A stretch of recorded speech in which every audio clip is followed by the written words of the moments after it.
Hey everyone out there, what's going on? Welcome back to Screen Speak, the podcast that is always and forever about movies, life, and so much more.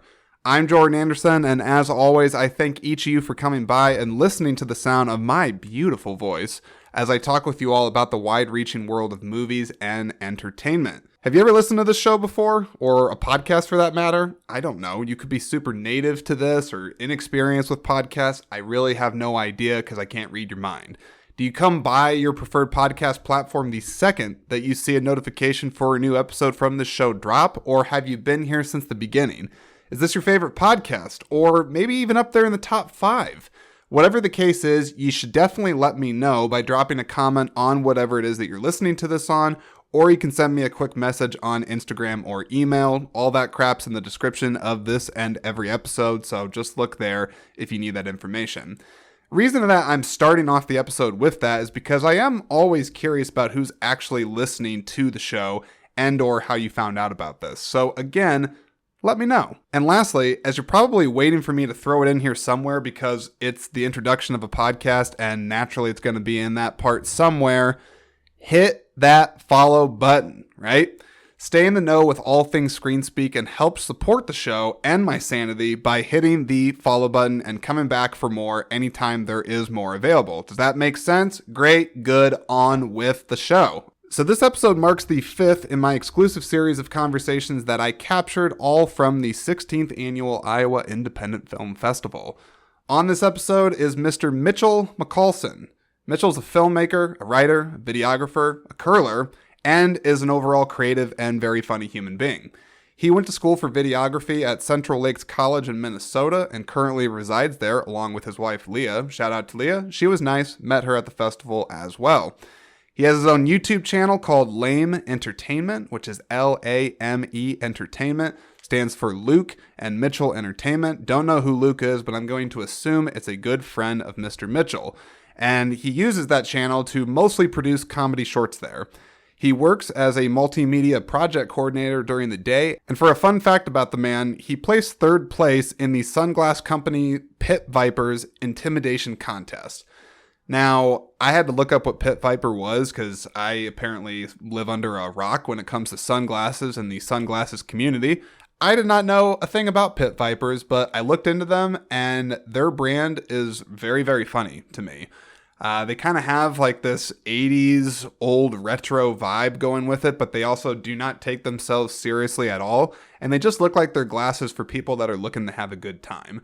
I'm not at all sponsored by them by any means, but I just felt like, hey, I should look into this, see what's going on with it, and realize that it's pretty cool that Mitchell was able to get 3rd place in this company because this is a company that has like hundreds of thousands of followers on their Instagram and all that good stuff. So they definitely have recognition, just apparently not in my own world, but somewhere out there, people definitely keep an eye on Pit Vipers. And I guess you're going to do the same because I put their information in the description of this episode. And yeah, all that good stuff. So anyways, on with the show again. Far as our conversation goes, I think we kept it pretty light, kept it pretty fun. We talked all about his short that was screened at the festival called Password Problems, which that is also in the description of this episode. Talk about comedy as a genre, talk about the pacing, the timing of good humor, projects that he's currently working on, learning foreign languages by watching foreign language films, and a lot more. Now, about his short Password Problems, which again, I definitely encourage you to watch that. Either watch it before you listen to this episode because it's only about 6 minutes long, or you can listen to us talk about it and then just decide to watch it after you listen to the conversation. It doesn't really matter, but I'll tell you this. The short, I think, is really creative. It's really funny. It's really well produced, actually, and it has some tremendous use of editing in there and packs in a lot for just a 6-minute video. Really, really enjoyed it, and it just takes a simple, relatable concept of just getting locked out of your computer because of password problems. You know, pun intended right there. And it just has a lot of fun with it and just kind of ups the ante as each second passes in the short. while also not taking itself seriously in the slightest. So I am a man that likes comedy myself, so this was definitely right up my alley. The audience that I was with was having a good time watching it, laughing at some of the bits. So I definitely think that there is something in there that you would like, especially if you've ever been on a computer, and in the 21st century, it sounds like you probably have been. So that's all I got to say about that. So after you listen to our conversation, please show Mr. Mitchell some love and look him up on his socials and YouTube channel. He's a very easygoing person that I'm sure would love to have some extra pair of eyes on his work as a result of this episode. So help to make that happen and show Mitch some love. I think he would really appreciate that. And the last thing I'm going to mention before I let our conversation play out on here is a quick plug for my upcoming 100th episode of Screen Speak. You heard that right. So I have a formal announcement that I'll be releasing on social media soon, but for now, I will share some crucial details right here. First, the episode is going to be a live episode. I've not announced that before up until now. It's a first for Screen Speak. I hope to God it goes well, but if nothing else, you can certainly have some fun by tuning in on a first ever live episode of Screen Speak. I'll also be taking and requesting people's questions before the episode and during it, so hopefully I can have some interaction with the guests on there. I have a few creative things up my sleeve in order to make that happen, so there you go. And I'm looking to have a special guest or two or three or however many I can get make an appearance on the episode. So let's recap. It's going to be live. I'm going to take questions prior and during, and it will have special guests. So all very exciting stuff. Very excited to release and share those details with you. But again, you got to be following me on the social media, namely Instagram and Facebook. That's where the drop is going to occur, where I put the details on that, namely the where, when, how, why of all that good stuff is going to be on those posts. So definitely make sure that you follow me on there, as well as whatever podcast platform you prefer, so that you don't miss out on that episode and what comes next after that. Okay.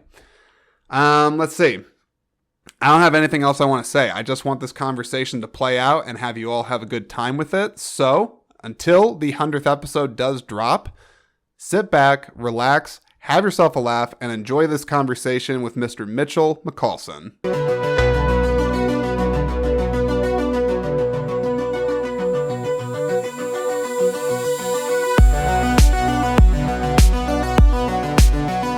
It's purely just because the back door is open, and so the flies, they just kind of come in.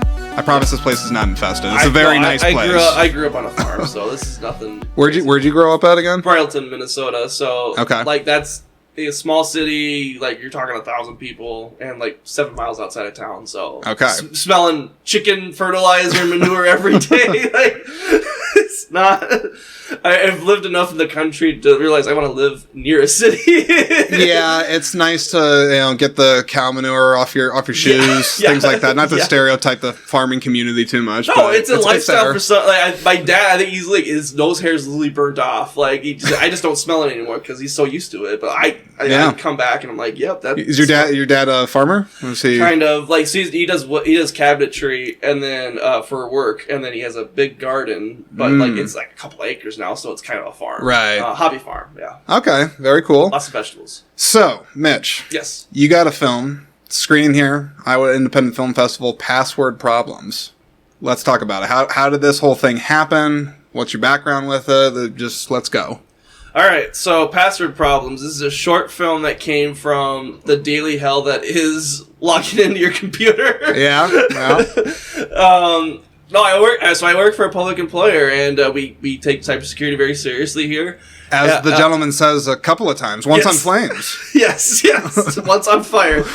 And which is important and very essential to do, especially in today's society. Yeah. But I'm working on multiple computers, multiple devices, and with different accounts because I work in a studio where I work at. So I'm having to do this like 3 to 5 times a day, like every day. Are you in IT then? And so I work in media work. So I do video and photo work for the organization I work for. But naturally, there's a lot of IT elements that are involved with that. Yes, there's a lot of IT elements with it, and they're very important procedures to have in place. My job in particular, I have to do a lot more logging in than other people. And so, like, I feel like I spent half my day logging in. And so this just came out of that. And I think to mock me, they made it more stringent after the film came out. Now, did you direct this? Did you write it? Or what's your contribution to this? So I guess our group is called Lame Entertainment, which stands for Lucas and Mitchell Entertainment. Okay. Entertainment. And then me and my buddy Lucas, this is what we do. We went to high school. We always wanted to make on YouTube videos. Yeah. Comedy. We love comedy. Like making people laugh. Mm-hmm. And so the idea was I'll go to college, I'll learn these skills professionally, and then I'll come back, and then we have the know-how and the money, because I need money, to do cooler looking shorts and do fun videos. And 10 years after graduating from college, we've been able to get back together and do these things. So we kind of write together. We don't live near each other, so we just have a Discord. We'll shoot each other ideas. Where does he live? He lives in Rice, Minnesota. I live in Brainerd, Minnesota right now. So we're about an hour away.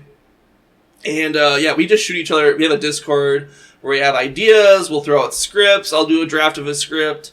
So I think and usually Lucas is like my bounce back person. So like we'll talk through ideas and be like, I think we got something here. Yeah. I'll do a draft of it. Lucas, what do you think of it? Oh, I like this, this could be funnier, this could be funnier. And so that's how the script came about. And then in terms of, I would say, directing, so I'm putting a lot together there because it's a small crew. We're just friends. Like, there's no big money involved in this. You could have fooled me, though, because like there's a couple of moments in it where I'm not saying it's like, like big, mega special effects and whatnot, but I don't know, if with whatever budget you had to work with, I felt like you make smart use of it. That's the best compliment I can get. We wanted to look slick as possible, and like I hope it looks good. From what's really cool is that we shot this on, I think it's a Canon. Is it a Canon R6 Mark II. Okay. Only shoots 1080 and whatnot, but like we're able to shoot it nice. And what's cool with like Topaz AI you can use, it upscales it, and so like create a 4K file, and it looks good. Yeah. Like there's no like weird artificialities on it. Sorry, I lost my train of thought there. no, you're good. Special effects, I mean, there's some cool stuff in there. ActionVFX.com. Yeah, that is, it's a subscription service, and they have tons of effects for everything on there. So the fire effect, where Matt has fire coming out from behind him, it's simply just a flame effect, two of them, I think, and then I had in After Effects, you mask out around Matt's face, and then you have to trace around him for a little bit. And what's nice is that he's bald, so it's easier to mask out a bald person than a hair. Yeah. So I appreciate Matt for shaving his hair. I appreciate you actually just mentioning these tools specifically, because sometimes when people talk about more the technical side of things, they don't always mention the tools that they use. And I think it's important that people hear that they're there and they're accessible. Totally. No, they're very accessible. Like these special effects and everything, like. I mean, having Adobe Creative Cloud subscription gets you access to a lot of things. And there's a lot of, I went to a 2-year college and whatnot. What'd you go to school for? Videography. Okay. So makes sense. And it was community college, and it was really good. It really made this whole possible. But like, if you are looking to do anything creative-wise, you can look up resources and tutorials, and like you could do a lot on your own. I think just by trial and error. Yeah. Education might save you some of the pain, but like there's a lot of free resources out there. After Effects is how we did some of the special effects. Masking in particular. That's the big thing it comes in handy for. And then, like I mentioned today at the film festival, we actually didn't even have the fire bit in there in the first draft. I edited it, and then I sent to Lucas, and that was one of those things where he's like, hey, can we put like fire on his head or something like that? It needs to rise in action. And that's the biggest thing with writing a script, is anticipating stakes, and we want to get more intense and ramp it up. And then you have to figure out that point. This is where the story naturally loses its steam. So cutting it off before that, so it ends on a strong note. I think you guys, you worked it perfectly into the context of a short. I could easily see something like that getting developed into, a feature, or whatever the length is, 45 minutes or something like that to qualify for that. But I think what I liked about it is just you took something that is a very relatable premise, which is, someone getting locked out of a computer and having to go through tedious multi-factor authentication and stuff, whether it's clicking on like the raisins, they're all the same. Like, that thing was cracking me up. But you took something that's a relatable thing, but then what I liked about it is that you took it and you heightened the reality of it. But to me, you never took it so far, like you borderline push it with the assassin kind of thing, but you never like did it where it's just like, oh, all of a sudden like an alien shows up, or it seems like completely out of this realm. Now, granted, when you have the montage where it's just like solving world hunger, eating half the people and stuff like that, I'm like, okay. I'm like, obviously this is like getting out of control. How far is this computer gonna go? Because that was something I was trying to figure out when I was watching it, is I was just like, how far are they going to take this? Like, what else could this computer possibly ask of this guy to do to get in?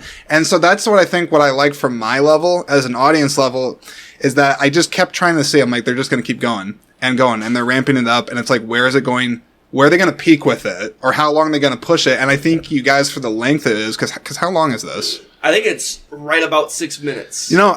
For 6 minutes, man, you pack a lot in there. I mean, like, you have the parallel parking thing, you have the assassin stuff, you got the guy doing jumping jacks, he's doing a hobby in food. There's a lot of really smart editing that's in there. Thank you. I promise I'm not just blowing smoke up your ass. Like, it's good. I love that. That is so validating to hear. Yeah. There's a couple of things there. Yeah, I like tight edits, and that's been the biggest thing that's rewarding to me is watching. Because when you watch something you made at a film festival, you see it 50 times, right? And like if you're watching it and you're thinking, I could do this, I could do this, I could do this, yeah.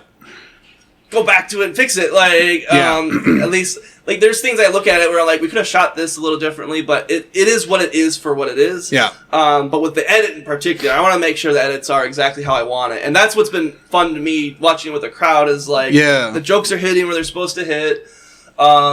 Certain crowds react louder to this than that. One of my favorite things today was watching the jumping jack bit, which if you're watching by yourself, like, it can feel a little long, but when you watch it with a crowd, you hear them count and groan collectively. So it's funny. So I watched it by myself before because, as I said, I had gotten some screeners of the film so I could try to prep for talking with you guys.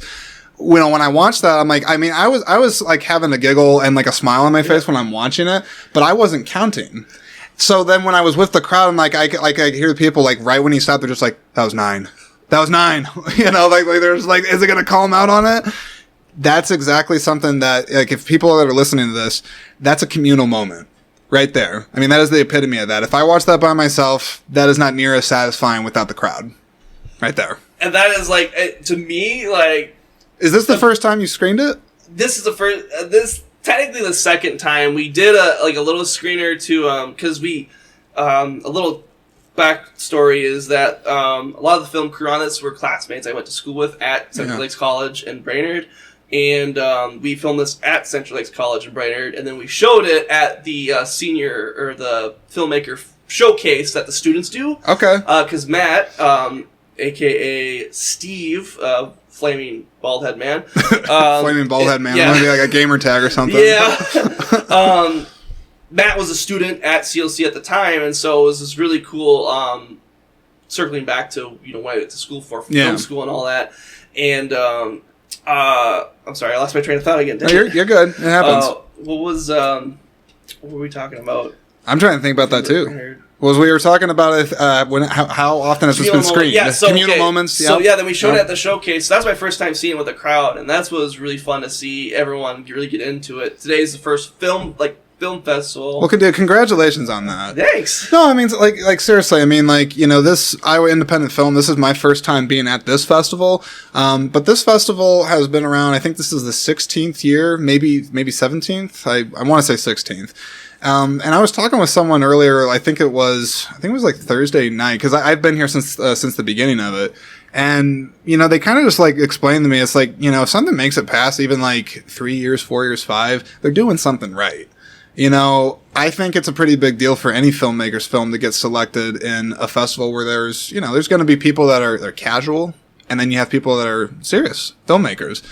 It's not nothing, man. So I know how much it matters to have somebody like give you some some fucking encouragement from time to time, because doing this can sometimes be a lonely pursuit. Totally can, and this to me is like celebration mode. I think the Passport Problems got accepted to a couple more festivals. That's great. In the following weeks. This is kind of like the kickoff of like we get to go and see this with other crowds and like. And I can certainly tell you, I'm not trying to cut you off, but I can certainly tell you it was refreshing to see a comedy like that apart from some of the other stuff, because I'm not trying to like demean some of like the more serious artistic stuff that's like art house and whatnot, but you don't always get a broad appeal comedy, which is what I would kind of call yours, because there's a lot of things in there that, again, people can relate to on a universal level.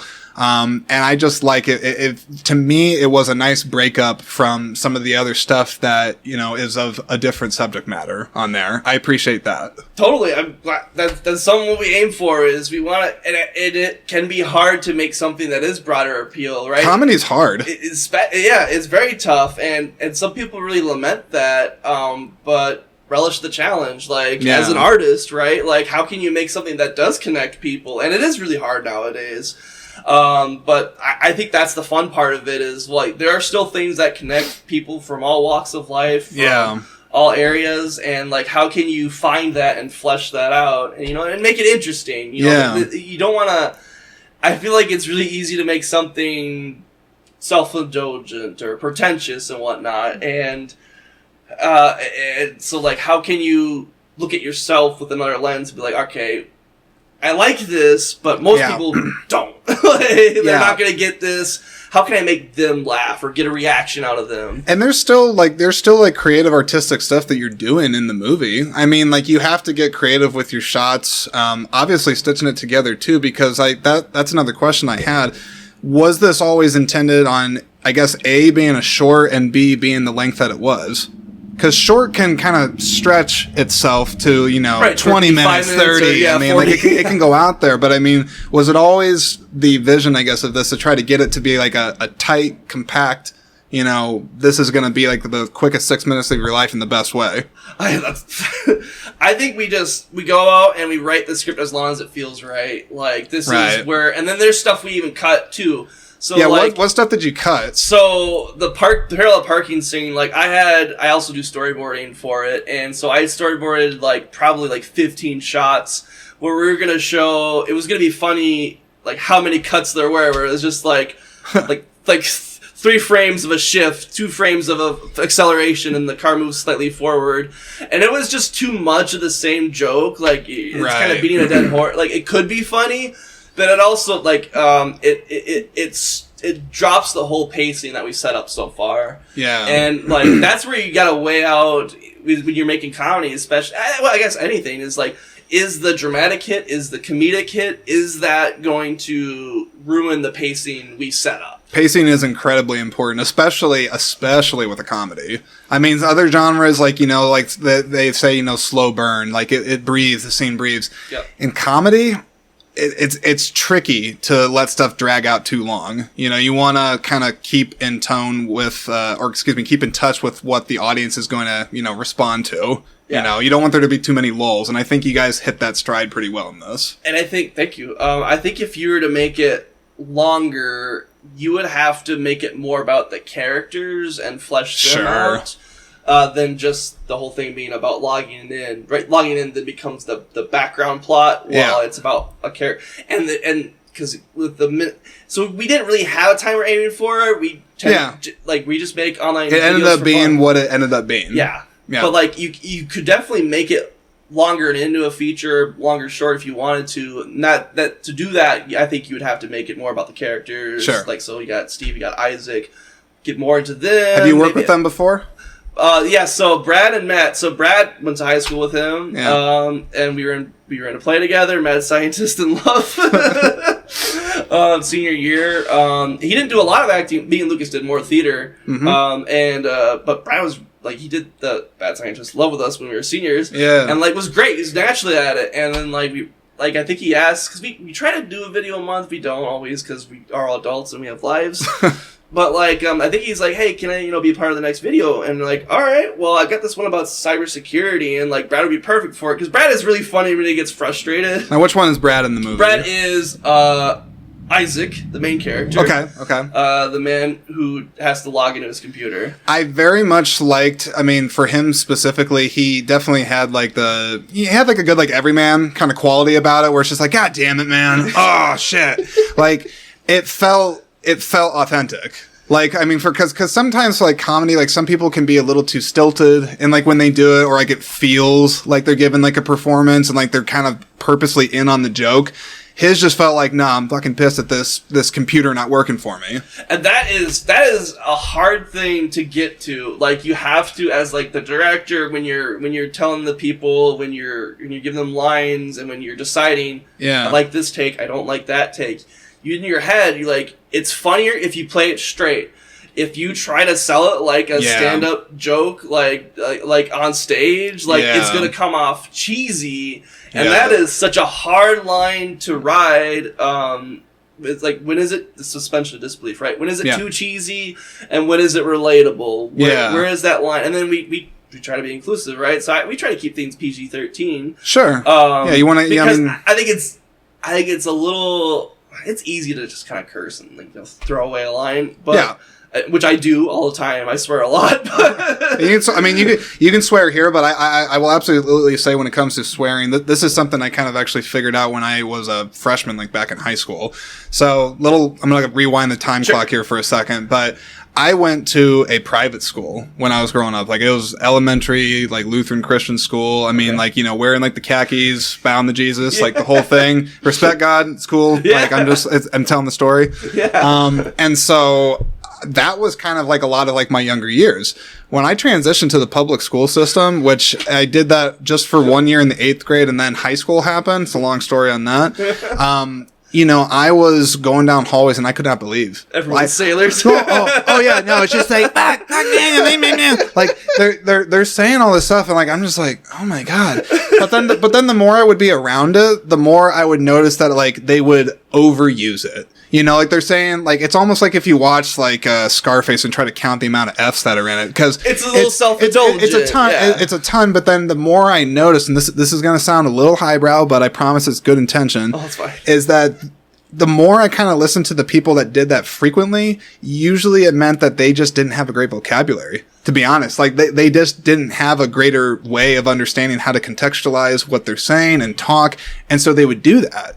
And so I'm just kind of like, I'm not like, someone like if an adult swears in front of me, I'll be like, oh, Jesus. Like, I'm an adult. Yeah. I don't care. But swear words are much, much better when they have the appropriate timing put into it. Yes. Like when you drop that appropriate F-bomb and like it hits hard. It hits. You're just like, yes. So I try when I can, basically, if I'm going to swear, I don't care, but I want it to pack a punch. Yeah, exactly. Yeah, so. And like, do you familiar with BoJack Horseman at all? I am familiar, but I'll be honest, I've not seen it. That's okay. Aaron Paul is in this, yes? Yes. There's a billion pieces of content out there, so you're fine. It's a great... I'm so glad that you said that, by the way, because sometimes when I'm around, like, a lot of film people, they're just like, you haven't seen that? Oh my God! Like, no, I have a dog. I have things to take care of. Do you know how much shit is out there? Right. It's a lot. Like, there's a lot of content to sift through, and I get all the time, people are like, you haven't seen this movie? Don't you work in video? And it's like... Do you know how much... It takes time! Like, I'm employed. I have a family. I'm married. Bills to pay. So BoJack Horseman, though. Yeah, what's really great about that show, they only have like one F-bomb a season, and they always use it, like, I think they strategically place it somewhere where it's going to hit really hard. And that's an easy example to point to, is like reserving it for when it really means something more than, instead of just, again, right, like in real life, there are people who do curse like sailors all the time and whatnot. Yeah, they do. I'm responsible for that too. Some people are really good at doing it. Right. I mean, they are. Like, but I think some of that's got to come through the personality. Right. You look at like Tarantino, for example, when he writes movies and stuff, there's tons of cursing, but it does feel natural, right, to these people that are on screen typically. I always find it fascinating. I won't deviate down this road quick because I want to stay on point where we're at, but Tarantino... I gotta admire the man's balls, for lack of a better word, when he will throw in the racist language, And I'm not saying that he's racist. Like, he's been on record, he's talked about that stuff more often than not. Obviously, cast and crew are comfortable with what he's doing, but I just know, like, myself, I don't know if I would have the cojones or the Yeah. balls to be able to, as a white person, be able to say some of that stuff in the scene. Well, but he puts himself as the person saying it too, I know. and it's like, I mean, he owns everything he does. I mean, I respect it because I know he's doing it for the context of the story, and I'm a big context guy. So if people are going to say something appalling or something like that, what is the context? What is the messaging behind it? Right. Do they just randomly throw it out there? Serving the story, or are you just trying to do something yourself? And that's where I think that was what was it? I was thinking about even it was interesting listening to a message about the South Park creators, Matt Stone and Nick Parker. They talk about those guys are geniuses. I think they do a lot of really cool stuff, but the very simple premise with the writing structure, where it's they make sure they hire writers that don't do bits. Yeah. They service the character, and I think that's what Tarantino does. Right, we're not just doing shock stuff to shock stuff. Mm-mm. This is a story about Django, saving his family and whatnot, and everything that comes from there. Yeah. And it's edgy because that's his taste, that's his flavor, but it's in service to the characters in the story they're trying to tell versus it's not just cool. It's not just put in there for shock and awe or to to just get a reaction out of people. It's there because it serves the story. And thinking about that is again, I'm 28-ish or whatever, and 28-ish. 20 and 3/4. After 21, it's a blur. Yeah, no. But birthdays lose their meaning after that point. They're not as fun. Once you hit 30, the milestones, they'll do something for you. They'll get a balloon 30 or something. That was a revelation to me. It's just don't write the joke. Write the characters first. The jokes will come from there. Yeah, that's smart. And then creating characters that are going to have interesting dynamics. Community is a show I really like, and they have, I want to say 6, 7, 8 characters. They all have different values and whatnot, so there's just natural conflict that creates something interesting to watch, creates character growth, and then the jokes come from there. So which is hard to think about, because you just think about writing punchlines and jokes and bits, and what's nice about Password Problems, to tie it back into that, is we didn't really have to make too much of a character. It's a short film, so you only get to do so much. Where can people see this at? Do they have to see it in the festivals? Nope. Is it on YouTube? It's on YouTube. If you go to... I'll put all this in the links, but go feel free. Plug away. Oh, I will plug away. Lame Entertainment on YouTube. That's where we drive everything to. And then everything's short films there. We just make fun videos that we like to make. Some of them are short films. Yeah. And some of them are more just we just did a listicle, which is top 10 most controversial celebrations in curling. Which they're not. They're yeah. Actually, it's controversial if you're an ice maker. I do curling. So, we got permission to film at a curling club because there's one day where they have stopped playing games. They have to melt the ice for the fairgrounds to take control. We got permission to film so we could destroy it. So we were, beating it up with broomsticks and all that. It was fun. Anyway. I know nothing about that. Okay. I don't. I mean, how would you describe it to somebody that would be trying to learn about that? Curling? Curling, yeah. Do you not know nothing about curling? I don't know much about it at all. Okay. I know that ice is involved. That is about it. Okay, so big circular stones. They got a little handle on it. Yep. You slide it down a sheet of ice, and then you rotate it, and so by the end, it's kind of like an exponential curve. Okay. Where the curl is when it rotates and it slowly goes over to the side. And it's like shuffleboard but on ice, but it's also like bowling where you can drink while you play it, and so it's it's if you're ever in Minnesota. I'm assuming it's popular there. Most places, there's a lot of cities with clubs. There's smaller cities too. Brainerd's not a huge city by any means. Sure. We have a club. But you can go all the way up to I think it's Two Harbors, very smaller city. They've got a very passionate curling club. They do weekend lawn. I got a fun story for you. Yeah. They do weekend lawn things called Vonspiels. They're 3-day tournaments, and each with their own rules, regulations. Me and my buddies signed up. Lucas was one of them. We actually did a video about this. We signed up for one in Duluth. We did a Bonspiel, and what's kind of cool is that you could play anybody. What's also kind of harrowing is you can play anybody. So we are just due to the sport of curling, which it takes a lot to get good at. Mm-hmm. It's an Olympic sport for a reason. Well, we ended up playing against Olympic gold medal Joe Polo. Really? Yeah. And because like him and his buddies, they're in Duluth. I think he was just coming off of a surgery, so he was getting practice reps to get back into the game shape. So we wake up Saturday morning at 8 a.m. We have to play a gold medal Olympian and his buddies. And they shut us out like 13-0. Were they good sports about it though? I mean, like they have fun with it, or were they just like, we beat your ass, like we crushed? So here's the fun thing about curling: after the game, it's customary for the winner to buy the loser drinks. Oh, okay. So we're getting drinks afterwards. They buy us drinks, and then after a couple minutes, whatever, Joe Polo's like, "Oh, I need a coaster." Pulls out his gold medal, whips it on the table, and then uses it as a coaster. And it's like that is like the most I've been stunted on. Like, in my life. Yeah, I'm just trying to think how many, whether it be sports or a competition in some way would be better with that rule.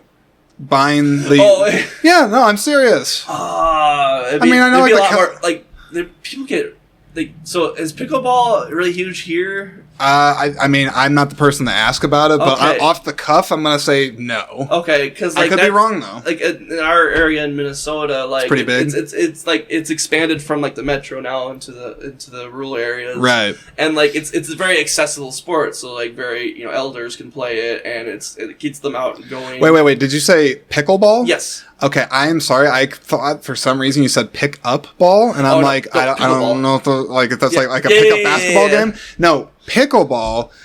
I do know that there are pockets here in the state that like it. I know that for sure. I've heard of a few people that are doing it. I actually think in Cedar Rapids, where I'm from, here in Iowa, I think there's actually like a pickleball thing that's either opening or it's coming soon to a thing. Yeah. Anyways, I don't want to detract, but yes. So so pickleball, I think would be a nicer it's because it's growing in popularity. A lot of people are trying it. You get a lot of people who are like overly competitive. And so naturally. It'd be nice if that sport, for example, if winners would buy losers drinks. I don't know. I think a lot of people like in the sports world. I'm not a sports person myself, but some people I just think they can get, as you said, too competitive, or they can get kind of mean-spirited about it. And the fun of it, yeah, and I'm just like, you know what? Like, I don't want people to be alienated from a sport. It takes a lot of skill, athleticism, teamwork, all the things. And it's like, at the end of the day, man, it's like, just shake hands. Be glad that you both participate in this thing together and get to know each other. I'm not, if I go home mad about how a curling game went, I am, wasting my time in my life. Because, some people get really worked up about, it's pickup sports, rec league. You're not playing professionally. Exactly. Yeah. If that's the case, you millions of dollars on the line if you're not doing your job, right? Yeah. But for me, I have so many other things to worry about. I'm not going to stress out about curling. So what do you got coming up after Password Problems? I mean, obviously, you got this YouTube channel you're telling us about. I mean, you gonna obviously continue that, keep that going? Or you gotta, veer into other stuff? Yeah, so there's a couple of things we got in the work. We got tons of ideas, and it's just working them on one at a time when we can do it. And then the other thing is strategically filming around seasons, because smart northern Minnesota. Yeah. So, I mean, once we hit... You mean you don't want to be out there when it's negative 20? Are you sure? If we do the videos, got to be about snow. We can't shoot a summer video in winter. Yeah, that's a little problematic. No beach parties in the winter. You can get a bad green screen effect or something like that. Upcoming. So the next short we're making is we're doing a National Geographic style video, but for frisbee golf. Okay. Matt from Password Problems is the narrator because he's from England and I should say Britain. Which one's the bigger Britain? Right? Everything. I think England's under Britain. We need a globe. I do not know. I'm looking it up right now. That's smart. Yeah. Now keep talking while I'm pulling up a globe. I forget where specifically, but he's got a very beautiful voice, and he's the narrator for it. So accents help, man. Yeah, they do. If you can get one that they speak with conviction on, it has some flair to it. Fuck, it sounds great. The first short from today, it was French, right? Yes, the one that had no subtitles. Yes. Yeah. Do you think that was intentional? I mean, I don't want to throw them any shade, but I'm like, what was going on with that? It was because. Well, I don't know if that was an Iowa thing because there's some French. Quick sidetrack. Right? That's a picture of England I found. Is this what you're looking for, or am I stupid and I need to pull up a different one? Okay, he's from the United Kingdom. United Kingdom, UK. Okay, there we go. He's from the UK. Sorry, go back to the subtitles on there. We were talking about that. Well, so once I realized that, what, do people speak French in Iowa? Because Des Moines is a French name, ain't it? I mean, I am not going to say no, because I know Iowa actually has a more diverse ethnic population of certain places in the state. So excuse me. My I don't even know if I'll keep it in. Maybe I will. So my wife is Brazilian. Okay. So she's from Brazil, and you wouldn't think it, but like there's a lot of pockets of Brazilian people that live here in the state, and like they all speak Portuguese and the whole thing. I would have no idea. I think there's some African American people here that speak French, but I do not know. I want to say there's some connection there to like Des Moines. I'm pretty sure is like a French name, and then I know parts of Wisconsin. Lacrosse, right? Lacrosse is a French name, I think. It sounds like it to me. In Little Falls, Minnesota, we have Les Bourgets. That's the Frisbee golf park by Little Falls.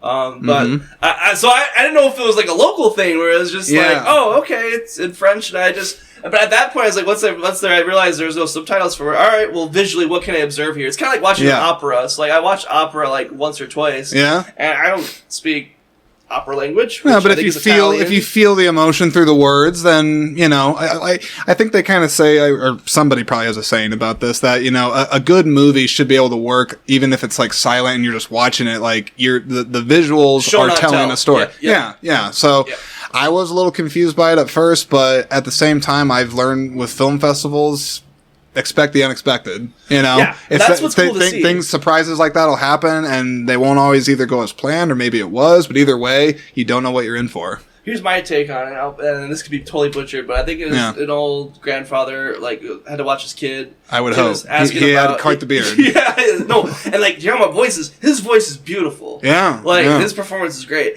and I think the little girl was just checking out his stuff, and he's like, look at all this stuff I collect. And the one thing she was really piqued by was this lamp, which looks like the lamp from A Christmas Story. I'm so glad you said that, because I was just like, is that the one with like the leg lining on it and everything? I'm pretty sure it is. And then he has a flashback to like, I think he stole it when he was in college. Yeah. He was with a woman, and then like, he bailed on her, but then he took the lamp. This is probably fun for the people that made this movie listening to be like, this is fun. Like, they're trying to figure out what it's about. I think this is what it's about. And then like the synopsis on the script, I think they did have a little synopsis, and I think that's what gave me enough context to go from. Because I don't speak French. So you read the synopsis beforehand? Yeah, I tried to. Yeah, I guess you try to read them before seeing the movies? Because we drove from Brainerd, Minnesota, so we had like 5 hours. And so you got some time. Yeah, we had some time, and then like Leah and I were checking out what films would be of interest, what we're in for. And so, and I think what the arc of the story is, the girl leaves or whatever, and then she has a marble that she took from him, so she's kind of like her grandpa, who's a collector, and I think that was the arc of the story, which is, but again, like, he was very funny. I was like, I wish I knew what he was saying. So, but no, it was. I mean, it was shot really well too, and but it was kind of it's kind of interesting to look at. Yeah. Like films that way, where it's like if you watch it without sound or or if you can't speak the native language, and you don't have subtitles to read. That's the tough thing with, like, you watch a movie like Parasite, which I think is really good. Yeah. But you're reading it because I'm English. I'm reading it because I don't speak South Korean. I think it was a South Korean. I want to say Korean of some extent. Do I know North or South? I have no idea. I couldn't tell you either. But Korean, we'll go with that. So, and there's beautiful composition, those images, but then you're reading half the time, so it's like. But there's some people who really like subtitles, and obviously if you're deaf or you have hard of hearing, you need them. So it's kind of that's a real challenge, is trying to design something for like foreign countries and entities. How do you make something that can translate? Well, but good performances do that. And I will say this, because the subtitle dilemma, I absolutely understand it, because I don't want to discount something because it's foreign just because I have to read while I watch it. It is tough. I think there actually is there's probably a technical term for this, but a subtle art to doing good subtitling. Because sometimes, like there's filmmakers that'll put the text in weird spots, or like the paragraph and like the formatting of it will be kind of goofy. Do you know what I'm talking about? And I hate that, because it needs to be in the same spot, right? Because then you become used to, like, it's like PowerPoint slides. Yeah. Or it's like, I've seen ones where they put the text so low to the screen that like my eyes, I'm like down, up, Yep. down, up. And it's like there is a subtle art form to it, and it's not easy to pull off. So like I whoever the person that works on that, God bless you. Thank you for doing that. But certainly not easy. But what I was going to say, I would still rather take these subtitles than the bad, horrible English dubs. Oh, yeah. Yes. Do you watch anime at all? Or? I've seen some of it. I'm by no means versed, but I mean, I know like you said anime, right? Yeah. So I know like Dragon Ball Z and stuff like that, which is certainly probably dates me a little bit. I don't know if that's still even a thing. It is. It's got its own fan base. I watched a little bit. My friend Josh, who is our director of photography for Password Problems, he's big anime nerd, and so he'll show us what's good. Because like any genre, there's stuff that's all over the place. Yeah. And then with that, there's One Punch Man is a series I really like. It's really funny. Like I've heard of that. I think it's really subversive because it's just like it's just a superhero who has all the power in the world, but no one really gives him any credit. And so like his fight is against boredom. Okay. And so like that to me is like different than most. Anyway, the sub version's really good. It's just like the dub is okay, like they do a pretty good job with it, but the sub is just so much better, and it is like, and with Parasite, I was able to enjoy it, but I am a faster reader. I know that some people tried, like after it won Oscars, they tried giving it a watch, and I just couldn't read it the whole time, and it's like but so like it truly, like if you could do that as a filmmaker, if you can make your I shouldn't say content, you can make your film, you can make your art, right? If you can make that transcend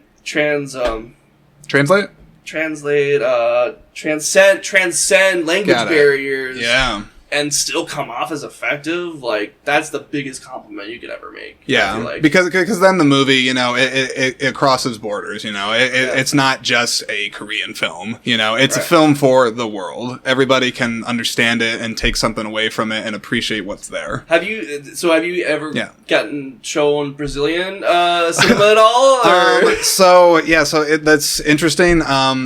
I have watched a handful of Brazilian things. I would not go so far as calling it cinema.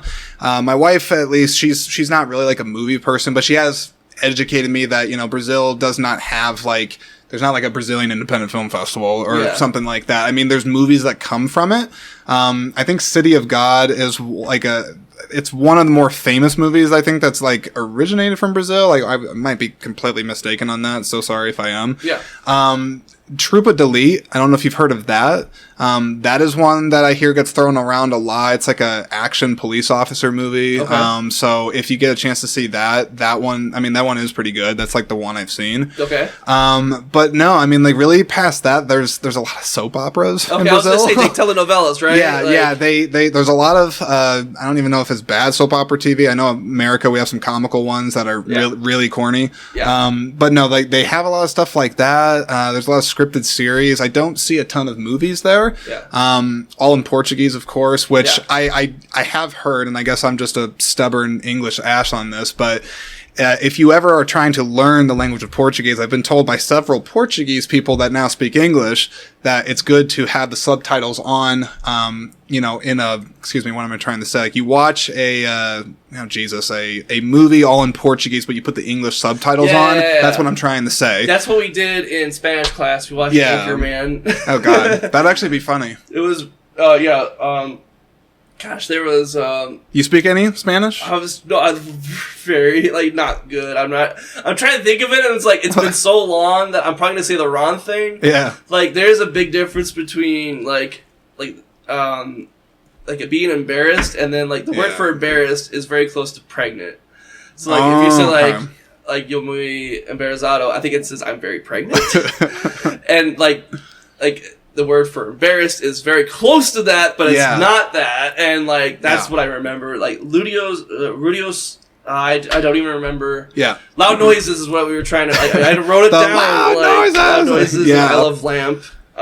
Steve Carell's great in that. But, it's so fun. And I like that. So, that is a good... If you want to learn a language, that... Yeah. I'll have to try that again. Well, I will probably have to too, because I'm married to, obviously somebody that English is their second language. Eventually, I don't have kids yet, but it's in the roadmap. Yeah. they're supposed to be bilingual, as I would like them to be, because we have, a wife that speaks the language and stuff. It's so much easier to learn it when you're younger. Like, that's like the high school I went to, they implemented it in elementary school, like, after I graduated. And I wish I would have, like, had that, because... Well, I know what will happen if I don't do it is kids are going to get old enough that they can basically talk shit about daddy, and I will be a dumbass and just be like, hey, what are they saying about me? And like, I'll have no idea because I didn't take the trouble to actually learn the language.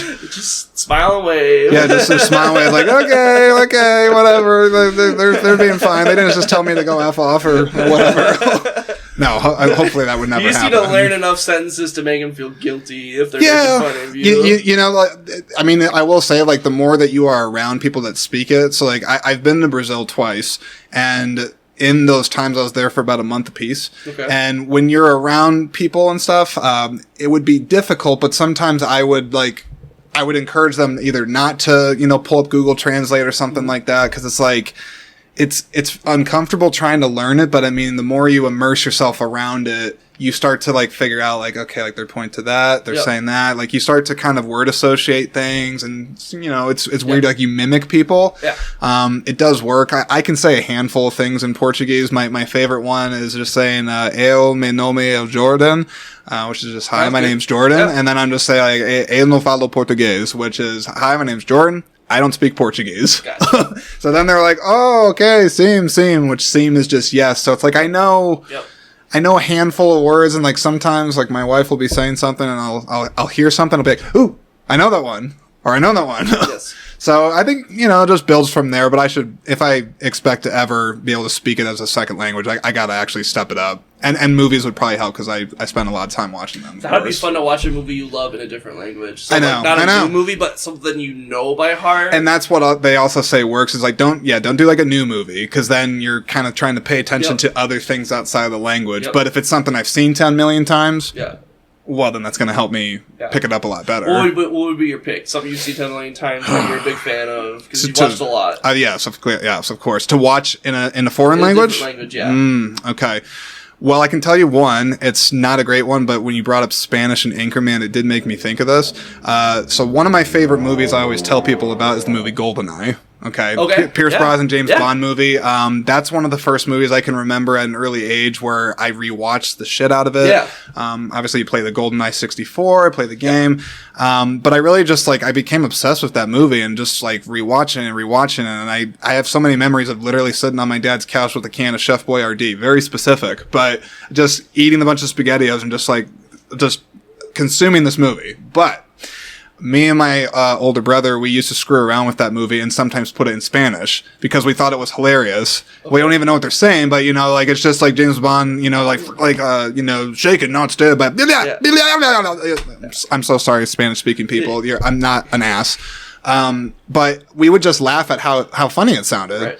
So I'd probably do something like that just because I'm so familiar with it that it wouldn't be that hard to stretch what it would sound like. Yeah. But that one also helps because it has, at least to me, because I was a childish person, a comical audio dub. Yeah. So it heightened the kind of actor stuff. And that's the thing with there's some things that were dubbed that are felt like comedies because they are dubbed and they were translated poorly. Yeah. Akira is a big anime movie. I am familiar with that one. So I think the first English dub for it was really bad. Yeah. And it was trash. And I think because it's a really sweet animated movie. It's I hear one day they're going to do a live action for it, which I don't even know if that would be good. Right, and I'm of the opinion if it's great animated, just do an animated. Stop trying to do live action for stuff that it looks great how it is. But with Akira, they redid the dub for it. I want to say in the 2000s with a lot better intentional. Voice acting, and then I think they smoothed the animation on it. And the animation of that movie is epic. Hand drawn, amazing effects. I'm a big fan of it, and I love watching it.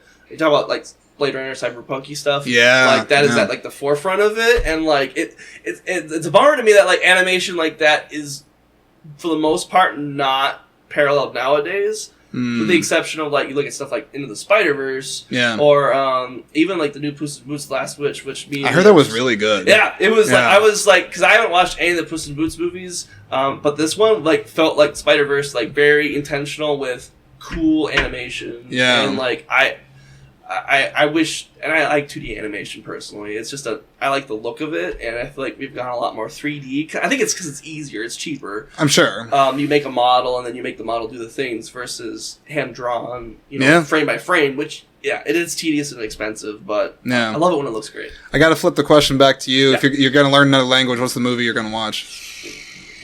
Probably Office Space. Office Space is one of my favorite movies. Lumberg. Yes. Doing the O face. Yeah. It's classic. I'm gonna need you to come in on Saturday. I'm actually hot take on this. I don't know if I've shared this on the podcast before. Now, I'm not saying I would want this to happen. I want to be very clear about this. Sure. I'm actually really surprised that nobody's tried to do a remake of that movie today. The reason why I say that is just because, some of the office culture stuff is still tried and true, which is why it still holds up today. But technology in an office and just the workspace in general is very different now. And I'm like, somebody could easily take that premise and do a modern kind of spin on it. And I'm like, I'm surprised they haven't done that. But again, I don't think it needs it. Office to be clear, it's good as is. Hybrid, like it's totally good as is. Dude, I love that movie. I actually have a weird story about that. Sure. If I can pitch it in here quick. Yeah. So years ago, I used to work at a video game retailer. I won't say which one, but it was a video game retail store. Same guy. No, not that one. Oh, okay. It was not part of a chain, but they actually they had one down the road though, which is not kind of interesting. We actually had a few people come off the street and like they'd be like, "Are you GameStop?" and just be like, "No." Like it said it on the sign when you came in. It says it on the shirt. We are not. Yeah. But anyways. So one of the things that you would do at that place, you take and trade is, people bring in their used games and, cell phones and stuff like that. And the weirdest thing, so this guy, he brought in, I want to say it was just like an old Xbox and a couple games. And one of the policies that you do is you have to fill out the form and you got to take the person's ID to basically be like, hey, I didn't steal this shit from somebody. It is my stuff kind of thing. And so I'm taking his ID, I'm just kind of running through the motions and stuff, and I'm looking down on it, just look up, make sure it's him. And the guy's kind of looking at me weird, and I was like, I don't know why he's doing that, just kind of move on. And I'm scanning it, and he's just like, you see the last name? And I was like, what? I was just focused on what I'm doing. I'm like, what are you talking about? He's just like, Livingston. I'm like, uh-huh. Yeah, he's like, you seen Office Space? I'm like, yeah, I have. And I can't remember his first name, but no, it was not Ron. Oh. Which, I would have recognized him because I know the movie and stuff. It turns out the dude was a third cousin of him or something. Oh. And I was just like, yeah, he's just like, Office Space, yeah, my cousin's Ron. He's in the movie. It's pretty cool, right?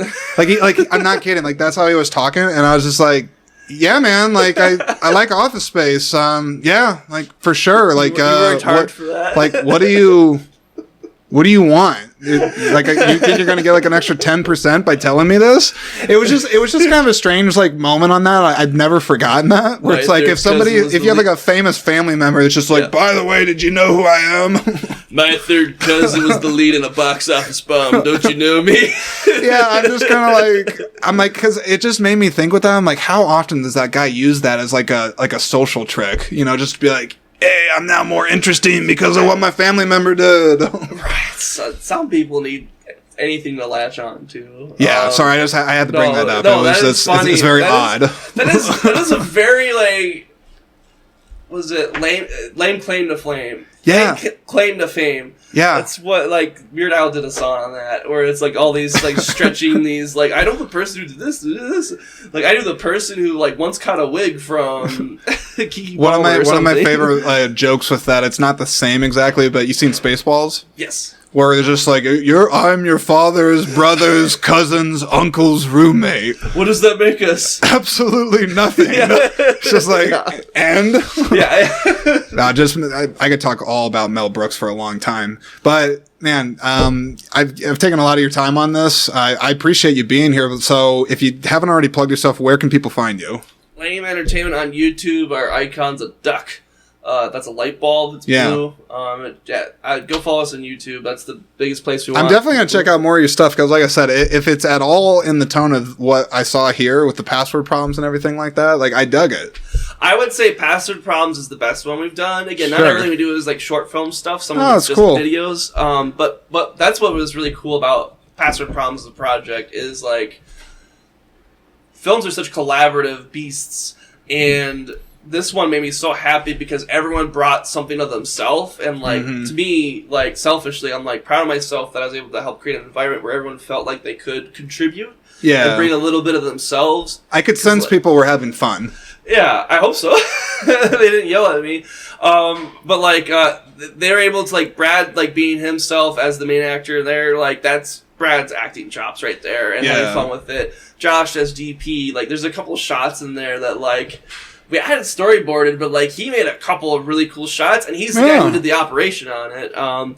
He did a really awesome job. And then like Matt, he brought his own. Like I think we told him about the shoot a couple days beforehand, and like, he jumped in. It was just natural. Lucas and came up with the ending on the day of with. It's a little overkill, but I think it helps with tension. The tie strangulation bit. It was originally just going to end with me being knocked out by the mouse, but like. Lucas is like, that's not enough. Like, that's nothing. That's too cheesy, right? Wait. You say you? Did I hear that right? Yeah, I was the assassin. You're the assassin. Yeah. Damn, you got your ass kicked. Yeah. Yeah. Right. And like originally I was just gonna hit the back of the head with a mouse and then fall down, and that was it. I didn't recognize it because I mean, like you had the glasses on, the suit, and you very Agent Smith like, like Matrix kind of thing. Yeah. That's perfect. I blended into the role. And then like Lucas had the idea of like, what if Brad takes his tie off? And it's very brutal, but that's what makes it funny. Is it's so serious, and then like going from that to going back to his computer to me just makes me laugh my butt off. I always actually like, and I notice any sort of comedies where there's an office kind of setting in it. There's something about the whole, if we want someone to look like disheveled and frustrated, we always do the loose tie thing. I don't know like why that's commonly associated with it, but I'm always it's just fun. like it's fun. It's a little small thing, but I like it. But are you dead at the end? Or did he just like knock you out? No, I'm dead. You're dead. He just flat out murdered you. Yeah. Right. I mean, well, because if you don't like, it's my logic is like, you know, the assassin. I'm gonna kill him. So you know, if you leave him, he's a professional killer. He's gonna come and get you. So Isaac did what he had to do to log into his computer. He did. The other thing I'll name drop is my wife, Leah. She did the stunt coordinating, so the fight choreography. Oh, nice. We storyboarded that out, practiced it in like our living room. And, she works with you sometimes. Yes. She designed our logo, our graphic. We had like the name, but she made it way prettier. And then, she's like, because she like enjoys martial arts. But that's awesome. That's awesome. I mean, I can say I've talked about my wife on the podcast a couple times. She's been on it a few times. Absolutely wonderful when you have a spouse that supports you and your creative endeavors. My wife is not a movie person, so I can only imagine like what it'd be like to actually creatively collaborate with her on something. But that just must be awesome. I think she enjoys when I die on camera.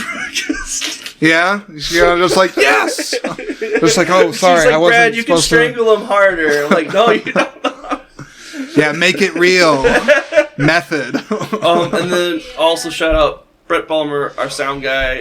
He was one of my classmates at college. The sound, like we had to do a lot of cleanup on a previous short. This one, like he did such a good job with it, and like that sound from Boom Pole in particular, in an environment you don't have access to all the time. It's tricky to do it right, and that's what made me so happy about this project. Everything came together, and it was everyone bringing their best selves, and it wasn't like I'm not going to take credit for all of it because I set the foundation, but everyone else took it to the next level, and that's what made it awesome. So that's awesome, man. Well, dude, I enjoyed chatting with you. I'll definitely let you know when the episode drops. Obviously, everybody that's listening, check out Mitch, check out his channel, check out the Password Problems short on there. I mean, I'm telling you, if I laugh at it, you're probably going to laugh at it. There's some shit in there that is universally funny. And also just take password protection very seriously. Very, very seriously. It's not a joke. I like the studio audience of 30 flies in here. Yeah, I do apologize about that. Obviously, doors are open and they're coming around. I have a fly swatter. Oh, there is a fly swatter. Okay, yeah. I'll get that. Do you want to kill one? Oh, I'll get a bunch here. Oh, here. No, wait. Let's get one in here for the podcast. Oh, okay. Yeah. No, like one of them dying here. So, you got it. Yeah. He's twitching a little bit. Well, there we go. He learned his lesson, though. I gotta try to. Got that. I'm not trying to get him on you. There we go. All right. Here, you get one. Oh, I'll Here, get one. Here, All take right. it. There's one right there. Get his ass. He's gone. Yeah. Just a little tap. There's gonna be another one too. We'll find him. I don't want to hit that. That's a headphones. That's a little expensive. No, wait. Here he goes. I've never had this happen on the podcast. That's fun. Okay, it's a live studio audience. He's trying to tempt you to hit my shit. I don't want to. Let's go. I'm a guest here, so I'm trying to. Here, go over here to die. Or okay, wait. Yeah, you can get that. I think he dropped. No. Oh, this one. It's hard to keep track. Damn it!